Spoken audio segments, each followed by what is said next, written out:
Oke, bismillahirrahmanirrahim. Assalamualaikum warahmatullahi wabarakatuh. Eh, Hari ini kita ngobrol-ngobrol tentang akhlak dan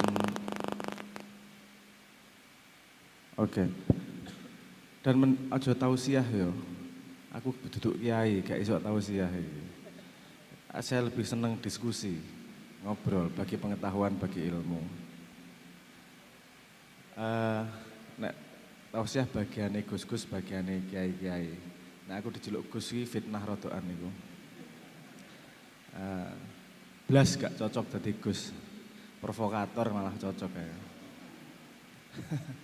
Tadi saya tanya sama teman-teman panitia, apa sih maksudnya bikin acara ini? Katanya ya dituturi arek-arek, kita semua dituturi agar moralnya kembali baik. Terus dituturi Nabi wira mempan tak tuturi, masuk mempan dah.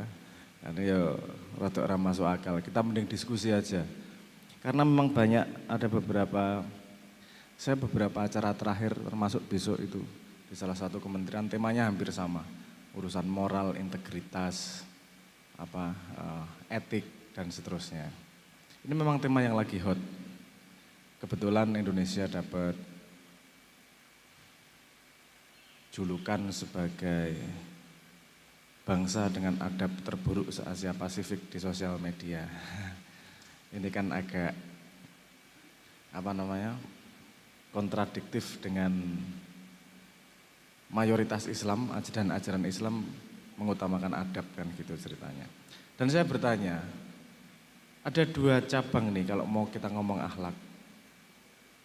Dan saya harus bertanya sama teman-teman juga. Dua cabang itu begini. Pertama cabang balsem. Cabang balsem itu jadi saya yang ngomong soal akhlak, kudu HP, wong ki, kudu dan seterusnya dipijeti nek loro, baru 2 minggu lagi pegel lagi. Atau kita mau membedah soal akhlak tenanan, tapi ya mumet kan gitu. Tapi kemudian kita paham asal usulnya dan saya kan ngomong sama mereka, gak iso kowe memperbaiki akhlak dengan cangkeman. Gawe acara, bali-bali wis dadi wali kabeh, itu gak mungkin wis lah. Itu kita ngobrol kayak gini pulang, bisa aja lupa berapa persen sih yang dibawa pulang, kan gitu. Jadi saya menawarkan pada teman-teman, yang mana ini, kita ngomong balsem permukaan atau memang mau kita gali pecah beneran nih. Kenapa susah kita ngomong akhlak, kenapa susah kita ngomong moral, dan tidak hanya selesai dengan cara kognitif berpikir ngobrol gini aja. Semua harus punya disiplin untuk urusan moral itu. Kalau kita tahu anatominya, kalau kita bedah asal usulnya, kita insya Allah jadi lebih tepat cara menanganinya, kan gitu. Karena hampir semua ini menanganinya dengan gini ya, dengan ngobrol seminar gini diharapkan outputnya akhlaknya baik. PNS kumpul, ini agar kita semangat lagi, akhlaknya menjadi baik, integritasnya tinggi, monggo dituturi, ngobrol long jam, harapannya Bali tadi apik kabeh. Kan piye rada ngimpi iku. Realistis ta. Gak gampang, ini urusan gak sederhana. 1400 tahun loh Kanjeng Nabi ngajari soal adab, soal akhlak ini. Dan jangan berpikir bahwa yang korupsi itu nggak tahu bahwa korupsi itu buruk. Tahu toh, tapi tetap dilakukan toh. Masalahnya apa ini? Kan gitu. Yang berbuat buruk emang nggak tahu kalau buruk itu nggak baik. Ya tahu toh, tapi tetap dilakukan. Nah, ada sesuatu yang tidak teliti kita melihat tentang akhlak ini. Tentang kalau bahasa Inggrisnya yang diadopsi di Indonesia jadinya moralitas. Moral dan etik. Walaupun nggak jelas moral dan etik, padahal moral dan etik itu berbeda. Makanya perlunya membedah anatomi itu seperti ini. Tapi saya akan menawarkan, kita jadi pakai pilihan yang mana nih? Kita mau bedah anatominya aja ini ya. Kalau saya menawarkan itu, kita tahu bener nih, akhlak itu posisinya di mana, yang mempengaruhi apa, terus kemudian kita diskusi gitu ya. Tapi rodok mumet apa-apa ya. Agak tirik-tirik apa dalam bahasa Indonesianya ya, Pak. Agar kalau di sini yang punya anak agar tahu mendidik anaknya urusan moralitas itu seperti apa. Jadi bukan diceramai tok. Ngene lho moral sing bener, ngene moral bener. Kita didoktrin Pancasila dari kecil. Kebetulan anak saya lagi kelas 1 SD dan sedang didoktrin Pancasila. Dan saya misuh-misuh terus itu bendino. Pertanyaannya gak jelas itu. Tapi ya gak Pak, malah jadi sambatan ini nanti. Oke, kita ngomong akhlak dulu. Kalau dari sudut pandang modern, akhlak itu adalah perilaku yang sesuai dengan nilai yang dipegang. Akhlak Islam. Kalau dia semakin melakukan itu terus-menerus, berarti dia integritasnya semakin tinggi. Karena dia terus selalu berjalan dalam nilai yang dia pegang. Kita belajar istilah dulu.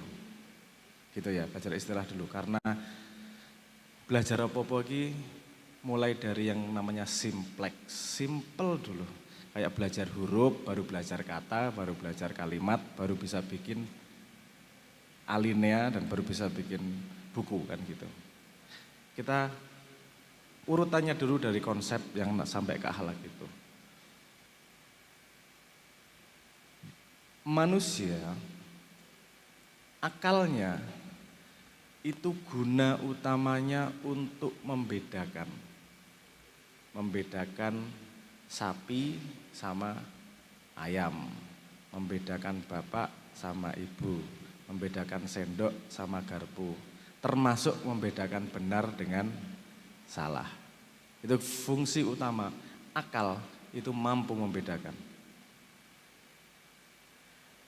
Akal yang sudah dewasa kemudian dia bisa mempertemukan dengan yang disebut sebagai kebijaksanaan. Kebijaksanaan mempertemukan, tapi pengetahuan itu membedakan. Pasti pengetahuan itu membedakan. Semakin tajam otaknya, semakin banyak pengetahuannya, semakin banyak yang bisa dipilah perbedaannya.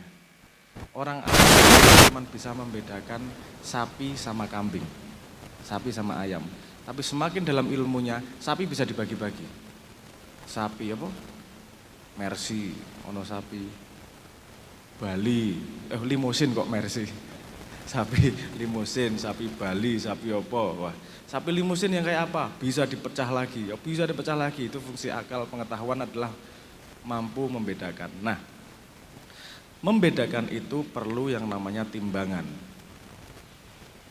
Di sini letak dari yang namanya nilai.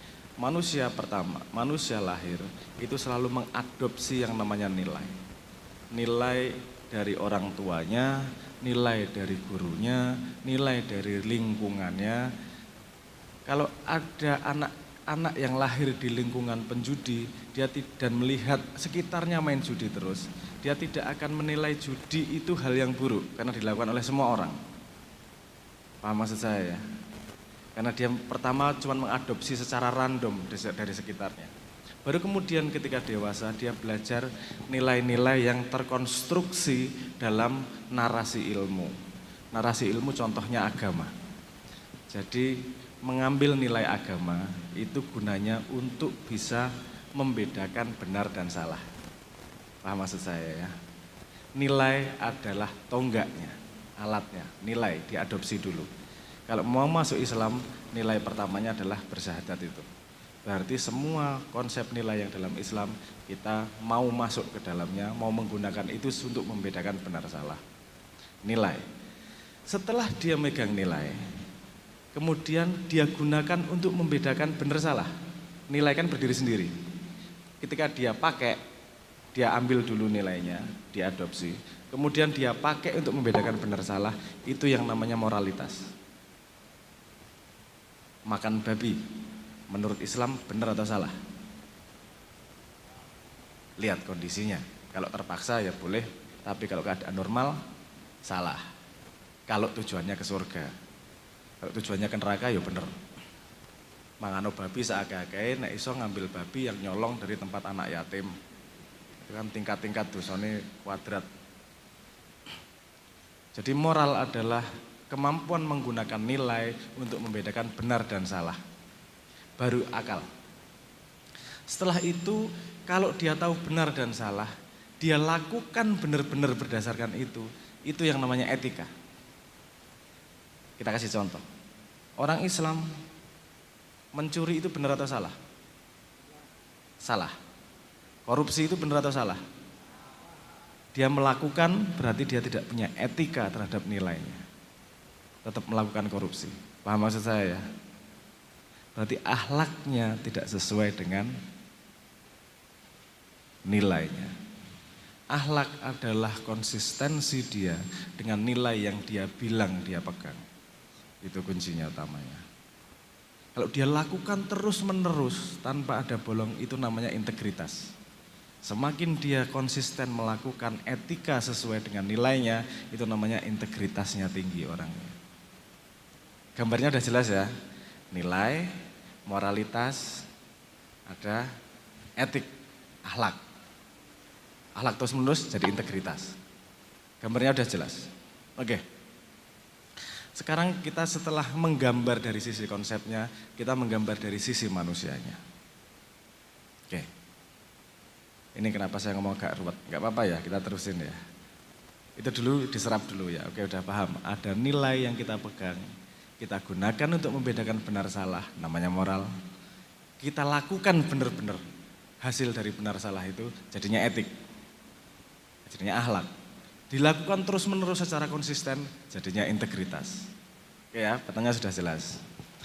Sekarang dari manusia, tadi kata kuncinya adalah melakukan sesuatu. Jadi manusia melakukan sesuatu itu harus dia punya keputusan melakukan. Betul nggak?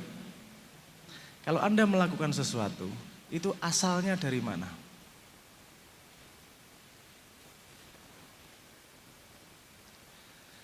Kopi atau teh?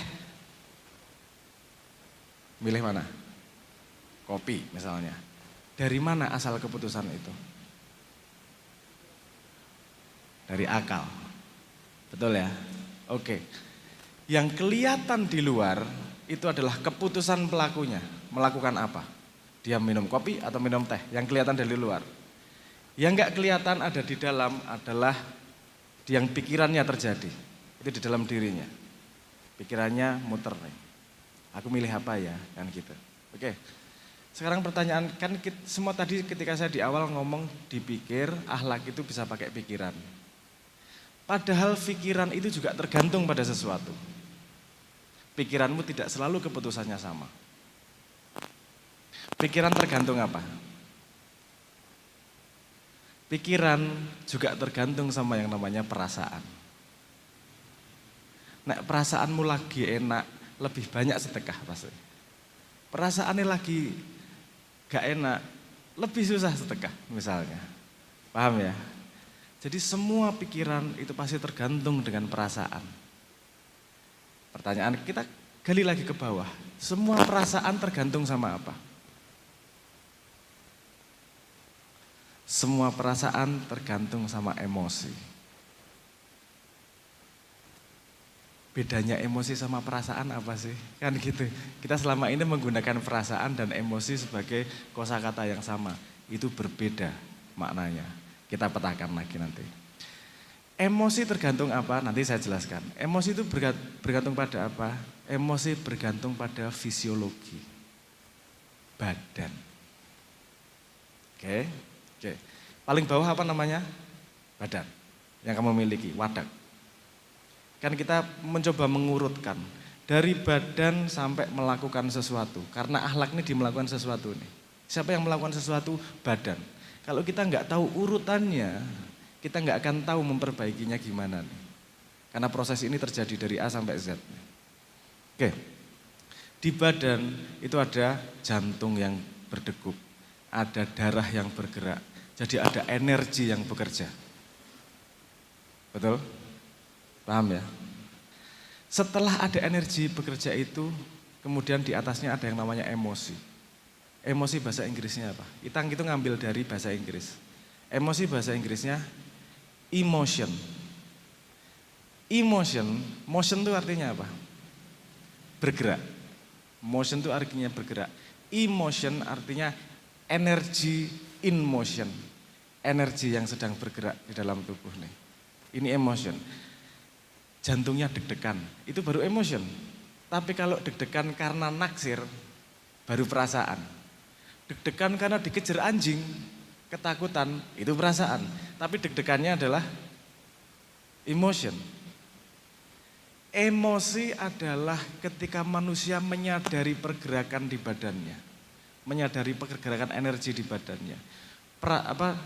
Emosi adalah pergerakan energi di badannya, emosi. Yang disadari oleh akal itu namanya perasaan.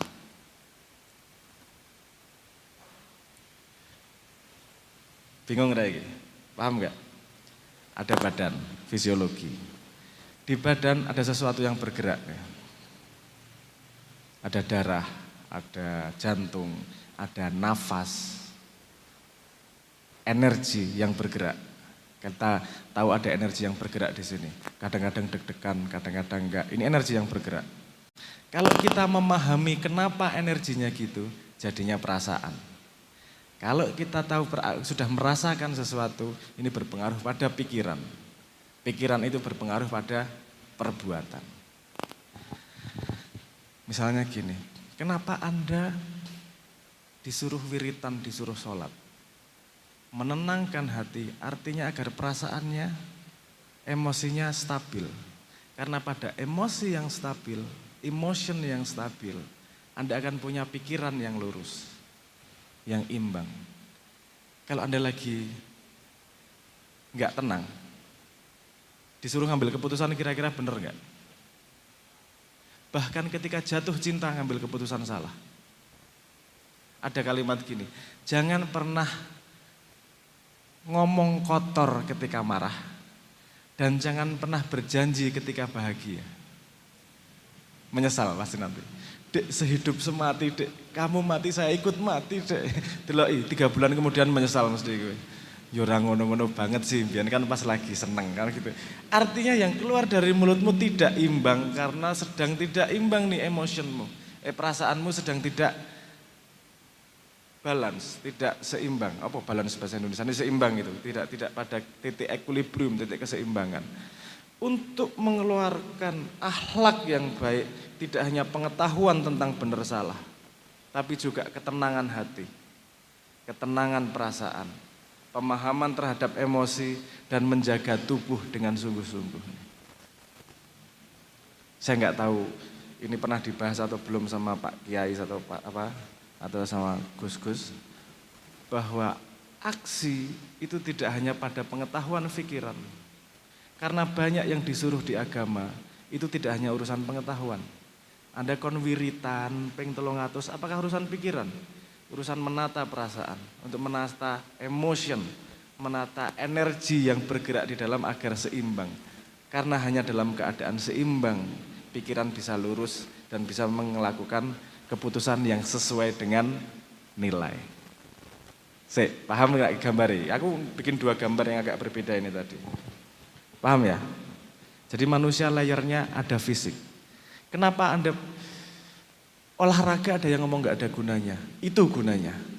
Kalau badanmu sering olahraga, jaga nggak usah olahraga yang kencang-kencang. Sehari jalan 30 menit aja. Atau misalnya 5.000 langkah, 6.000 langkah misalnya. Itu menjaga emotionnya tetap bergerak dengan stabil. Karena jantung manusia itu geraknya nggak stabil. Nggak stabil. Kalau Anda ngomong 75, itu ngitungnya rata-rata. 80 itu rata-rata. Kalau dilihat secara detail, jane hoyak koyok wong ayan. Tapi diambil rata-ratanya aja. Nah, kalau kita ngelihat sesuatu pakai rata-rata, itu kita kehilangan detail. Musik ini tadi, kalau kita ambil rata-ratanya, paling ya sak nada toh tapi rata di musik. Yang menarik dari musik justru karena nadanya berubah-berubah, temponya berubah-berubah. Fisik ini, badan ini, jantung ini juga gitu sebenarnya. Anda dikasih tahu sedikit geraknya enggak beneran tidak teratur. Semakin kita stabil, semakin teratur nih. Jadi otaknya tidak seperti di namanya lobotomi. Anda pernah dengar lobotomi enggak? Kejauhan lah. Jadi otaknya waras ngono wae lah gampangnya. Itu istilahnya kalau enggak seimbang itu bikin lobotomi sendiri di otaknya itu. Tapi intinya gitu, ada beberapa lapisan fondasi yang berurutan di situ. Fisikmu sehat, emotionmu stabil, energi yang bergerak stabil. Energi yang bergerak stabil, kamu lebih bisa mengenali rasa. Perasaan adalah pengetahuan tentang emotion. Pengetahuan tentang energi yang bergerak di badan. Kalau ada yang belajar yoga, ada belajar cakra. Cakra duduk Naruto ya. Ini penonton Naruto belajar cakra, itu kayak Kakashi po. Kaki Bunshin no Jutsu ngono. Bukan itu maksud saya. Tapi ada yang lahir dari pernapasan misalnya, itu disiplin-disiplin yang belajar tentang wadak. Gimana kita mengenal emotion, energi yang bergerak itu. Kundalini, kayak bangsanya gitu-gitu loh. Itu pengen mengenali emotion, energi yang bergerak di dalam tubuh. Karena semakin kita mengenal, semakin terbuka. Kalau dunia tradisional mengatakan perasaan itu bisa dibagi sampai 70.000. Tentang emotion ini tadi. Yang bisa dikenali itu bisa sampai 70.000. Padahal kita sehari-hari pakai berapa nih? Ya sedih, marah, kecewa, paling orang ngasih rolas, nggak sampai 15. Padahal kalau dibedakan, kalau dari disiplin tradisional ada 70.000, kalau dari disiplin modern ada 34.000. Jadi banyak energi, jenis energi yang bergerak di dalam diri kita. Aku nggak pengen gini, kalau pengetahuan ini diajarkan umum, mumet wera sida urip mempelajari emosi tok. Has bundet.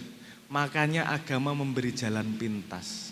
Wis to lakonono, salat sing bener, sing kusuk, poso dan segala macam itu enggak perlu tahu sebabnya, tapi efeknya kemudian emosinya menjadi stabil. Fisik. Cek. Apa energi saya terlalu besar ini? Sehingga listriknya jadi grogi. Saya harus mengurangi energi, bro. Cakranya ini. Paham maksud saya? Jadi kalau mau akhlaknya baik, itu bukan hanya urusan pengetahuan tentang nilai. Cek. Cek. Mati. Cek, cek. Cek. Cek. Speakernya ngentut. Lara weteng, cek. Enggak bunyi, enggak apa. Wes tahan-tahan ke. Kita gini aja langsung terganggu nih kita. Komunikasinya. Betapa hal-hal yang sangat kecil gitu-gitu bisa sangat mengganggu. Makanya ada kalau di agama Islam salah satunya ngomong man arafa nafsahu, siapa yang mengenal dirinya maka mengenal Tuhannya. Ini bagian kecil dari tubuh. Akhlak ada fondasi di bawahnya. Gini, mungkin nggak ada membunuh orang. Sekarang tak suruh bunuh orang mau nggak? Tapi kalau Anda ngelihat ibu Anda digampar sama orang, Anda bunuh nggak orang itu? Menurut akhlak bener nggak itu membunuh orang? Hah? Tapi menurutmu bener nggak membunuh orang itu karena menggampar ibumu? Bener tak? Gimana nih? Mana nih yang bener nih? Karena ketika emosi lagi-lagi tidak seimbang nih loh. Ketika emosinya tidak dikenali, perasaannya muncul tanpa melewati akal, dah langsung semuanya kelihatan rasanya bener nih. Disiplin itu yang dijaganya sangat-sangat tidak mudah. Makanya kalau gimana cara menjaga akhlak, salah satunya olahraga, sekarang masuk akal ya. Kalau saya tiba-tiba ngomong gimana cara menjaga akhlak, nomor 1 olahraga tiap pagi, mesti guyu, apa hubungannya olahraga karo akhlak. Tapi kita tahu olahraga itu menstabilkan energi. Emotion adalah energi yang bergerak. Kemudian mulai merenung, mulai merasakan diri. Karena kalau di sini saya tanya nih, yang selalu dengar detak jantungnya siapa? Ada enggak? Gak ada ya? Di kuping, terus tanpa henti. Wah, ya wong aneh aku berarti. Tak kira umum ya ngono kuwi. Ya ini ngomong pengalaman pribadi ya, karena sepemahaman saya, Jantung itu selalu kedengeran di saya. Dek, dek, itu selalu kedengeran. Jadi kalau emosi naik, kedengeran. Ini kalau ngerokok gini nih, jantungnya naik seberapa itu kedengeran di kuping. Saya nggak pernah keadaan tidak merasakan detak jantung. Selalu kedengeran, selalu terasa di badan ini detak jantungnya. Nah maksud saya ketika kita merenung, mengenal diri itu sering-sering dengerin itu gitu loh. Sering-sering dengerin proses ini. Oh ada jantung yang bergerak, ada desir darah. Kalau kadang-kadang desir darah terdengar, kelewat sini, lewat gitu kadang. Jadi semakin kita mengenal diri, itu membantu juga terhadap kelurusan akal kita menjaga akhlak. Tadi prosesnya dijaga badannya, dikenali energi yang bergerak, didefinisikan sebagai perasaan apa, dilihat ketika Anda ngambil keputusan dalam keadaan yang tenang atau tidak, outputnya pada akhlak yang tepat. Urutannya ngono, mumet ora kira-kira. Pusing ya? Tapi implementable enggak? Bisa dipakai enggak? Besok kira-kira mungkin setelah olahraga Anda coba diem. Ya sebenarnya ketika sholat itu kedengarannya paling keras. Ketika Anda sholat ngomong itu kedengeran badannya ngapain aja kedengeran itu. Kalau belum kedengeran coba dilatih. Ketika wiritan didengerin badannya ngapain, detak jantungnya, desir darahnya, nafasnya, seberapa yang masuk, seberapa yang keluar. Nanti sampai semakin tipis sampai Anda nggak bernafas tapi bernafas. Nah, kalau Jawa ada 7 atau 8 jenis saya lupa. Tapas yang olah panas, samadhi itu berbeda lagi. Ono macam-macam jenenge aku rapal. Tapi itu semua posisinya podo, semua ya kaya meneng ngono tok, tapi tujuannya beda-beda. Kalau tapas itu ngolah panas. Kalau samadhi itu menyatukan menyatukan kesadaran dalam tanda petik gitulah. Jawa ono akeh itu, tapi engko malah dikira kejawen aku. Ini kayane wong do baji-bajinan kabeh iki. Maksud saya enggak gitu ya. Saya terbuka dari ilmu mana saja asal tidak menyeret saya keluar dari tauhid. Nah aku ngono kuncinya. Kalau Anda curiga bahwa yang lain tidak tauhid, saya kasih referensi buku yang menunjukkan tauhid dari semua agama. Nah, aku dikira dakwah agama liya iki. Nek ono Pak Yai enak iki. Tapi ya wis lah. Pemurtatan terselubung aku di ngono-ngono ora. Wong wingi metu cerita bahwa Noel itu mualaf sekarang menjadi Islam. Cuk dan cuk arek-arek mualaf ndasmu kapan ngene iki tau. Yes, karepmu lah sak cangkem-cangkemmu. Untuk awalan gitu boleh. Kalau tentang batas akhlak, agama sudah enggak kurang-kurang referensinya. Kamu boleh gini, enggak boleh gini, ayo dijaga hatimu dan seterusnya. Perilaku yang baik dan benar itu secara intelektual informasi enggak kurang-kurang. Masalah kita adalah mengimplementasi. Itu masalah tersusahnya tuh mengimplementasi. Ada sedikit tips. Ini juga berguna untuk tidak hanya urusan akhlak ya, berguna untuk menata diri. Di sini ada yang pernah merasakan sakit hati, patah hati. Patah hati ditinggal pacar misalnya. Ternyata Anda kurang ganteng, ada yang lebih ganteng. ATM-mu tipis, ada yang nyari ATM lebih tebel gitu misalnya. Bukan salahmu, itu salahku, kamu terlalu baik ya, telek.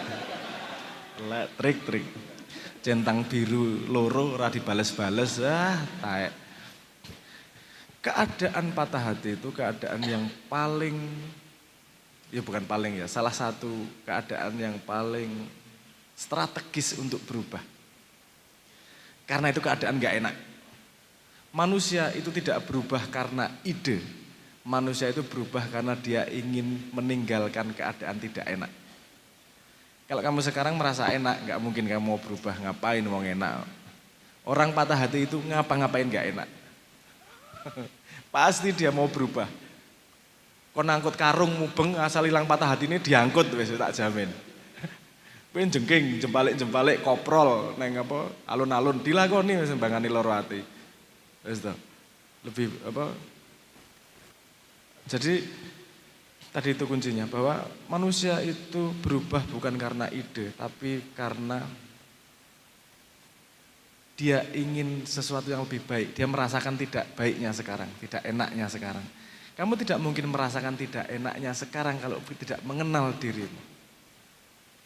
Kalau kamu sudah mengenal bahwa dirimu, oh ada yang nggak enak di sini, ada yang nggak pas di sini, nggak akan berhenti berubahnya tuh. Terus akan terus walaupun sedikit-sedikit terus berubah. Dan itu kan masalah terbesar kita. Teman-teman cowok ini semua ya saya yakin 100% semua tahu kalau bangun pagi itu baik, langsung mandi dan rapi itu baik. Berapa persen yang melakukan? Luwih enak turu toh. Kamu tahu itu lebih baik, tapi lu enak turu ya, itu apa namanya? Hampir dari semua kita punya masalah itu. Gak sah kowe aku ya untuk masalah ngono. Susah kayak gitu tuh. Ada trik sedikit gini ketika kamu belajar mengenal diri. Kalau kamu ngasih tahu adikmu atau anakmu, pasti keras ngasih taunya untuk kebaikan dia, betul nggak? Coba lakukan sama dirimu. Ajak ngobrol diri. Ini lagi patah hati ya Li ya. Oh alah. Ayo toh sabar tenang aja. Semua akan berlalu. Tenang aja. Dirimu yang tua dan bijaksana memberitahu dirimu yang sedang sakit hati, patah hati. Dirimu yang sebagai cita-cita, maksudnya gini, sebagai cita-cita. Kamu pengen jadi orang terbaik. Ini kan cita-cita lagi. Dirimu yang jadi yang terbaik itu marahin dirimu yang sekarang. Yo jo males-males toh. Ayo toh, mangkat toh. Ketika kita ada komunikasi, kita membelah diri. Tapi ketika kita punya komunikasi gitu, itu melatih kita untuk berdialektika dengan diri. Dan yang itu tadi, man arafa nafsahu, melatih untuk mengenal diri itu. Jak ngobrol loro atine, jak ngobrol sakit atine, jak ngobrol malese, ketak diri sendiri dan seterusnya lah. Tinggal mainan di layer mana, karena kita sudah tahu layernya tadi. Di layer fisik, di layer emotion, energy in motion, atau di layer feeling, perasaan, atau di layer intelektual, atau di layer action. Kalau mau nyari referensinya, ini ada ilmu berbeda-beda yang nunjuknya ke situ nih. Nunjuknya ke dia membedah hal yang berbeda. Kalau fisik ya yoga atau biologi atau olahraga itu fisik. Emotion itu ya ilmu-ilmu tentang cakra, kundalini dan seterusnya itu. Ada teknik pernafasan, Wim Hof. Kalau pernah dengar Wim Hof? Gak pernah dengar ya? Oke. Kamu cari di YouTube di Wim Hof itu ngene iki. Dia itu bisa renang di kutub utara mengkatokan cendak tok. Kuwi rada edan wong kuwi. Kok piye kata ora kademen iki?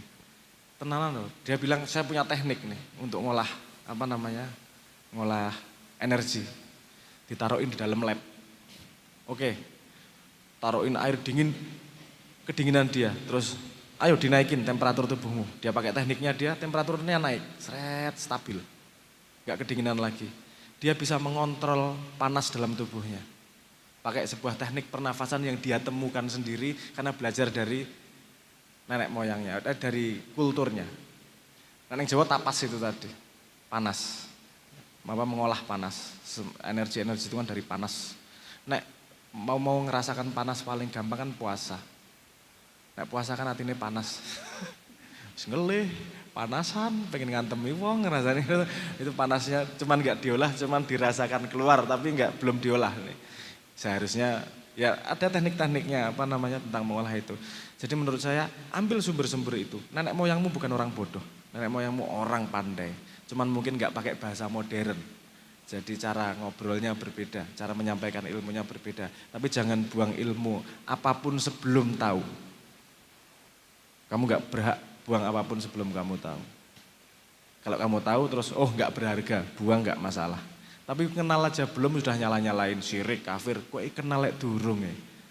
Kenalan dhisik, masuk dulu baru kemudian putuskan untuk mau atau enggak kan gitu. Dari sudut pandang curiosity, keingin tahuan. Oke ya, daripada saya ngomong kepanjangan, saya ngasih di meja prasmanan dua konsep itu tadi.